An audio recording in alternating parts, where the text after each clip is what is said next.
Premièrement, on va expliquer un petit peu le fonctionnement de capteur PIR. Puis, on va préciser les composants nécessaires pour réaliser ce tutoriel.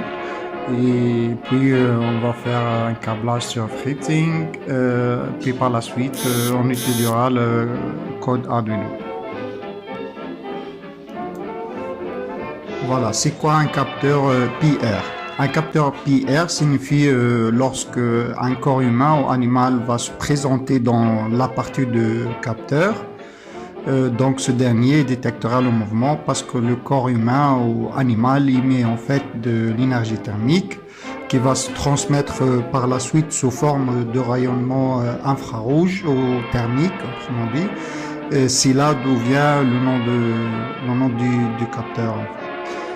Et voilà, ce capteur est de type passif, ce que signifie qu'il n'utilise aucune énergie pour détecter, plutôt il fonctionne simplement en détectant le changement thermique dans son environnement. Autrement dit, détecter l'énergie dégagée par les autres objets. Par la suite, on va expliquer un petit peu le mode de fonctionnement de ce capteur.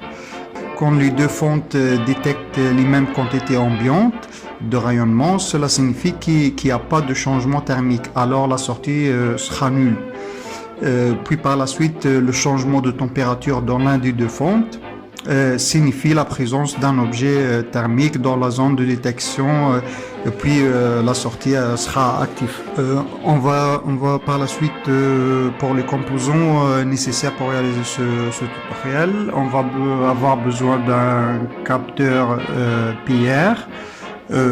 Puis vous pouvez trouver ça effectivement sur beaucoup de sites comme Amazon ou voilà, comme vous voulez. Puis une carte Arduino board, puis breadboard pour pouvoir effectuer notre câblage et puis quelques câbles. Capteur HC SR501. Voilà, comme vous voyez, il existe trois bornes, le VCC, le out qui est situé au milieu, et puis la borne GND qui est partie.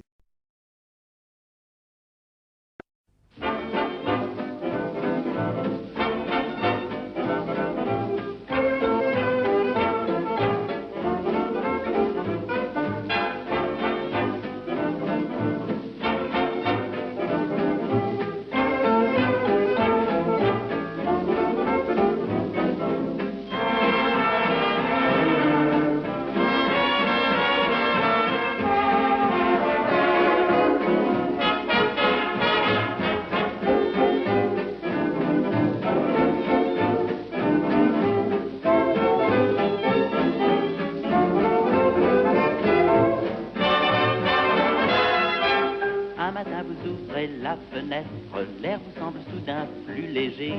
C'est comme un frisson qui vous pénètre, il y a quelque chose de changé.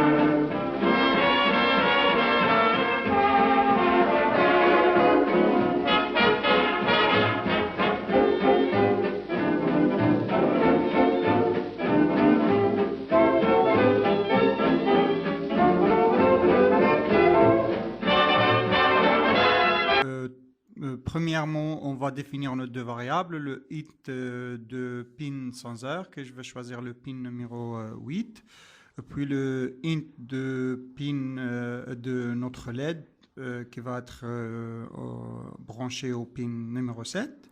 Voilà, puis après dans le digital setup, le pin mode qui va être voilà, le pin sensor qui va être défini comme input et le LED qui va être défini comme output. Voilà, dans le setup, on va avoir besoin d'un variable, c'est le sensor value, le valeur de capteur, qui va être égal à notre classe digital read de notre sensor, qui va lire la sortie de notre sensor. Puis par la suite, on va faire une condition. On va dire si la valeur de notre capteur est égale à 1, alors digital write dans notre LED, ça sera low. On va compiler notre programme et on voit bien que ça fonctionne parfaitement.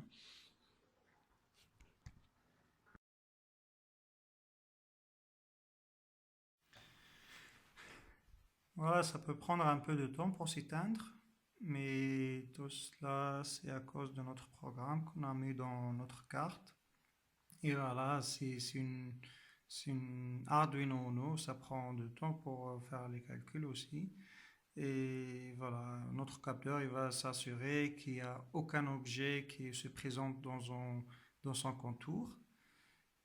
Puis voilà, il va refaire ça plusieurs fois. Et s'il n'y a aucun objet détecté, voilà, il va s'éteindre, comme vous voyez. Voilà, il est éteint maintenant.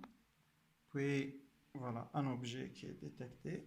Et puis notre LED, il s'allume encore.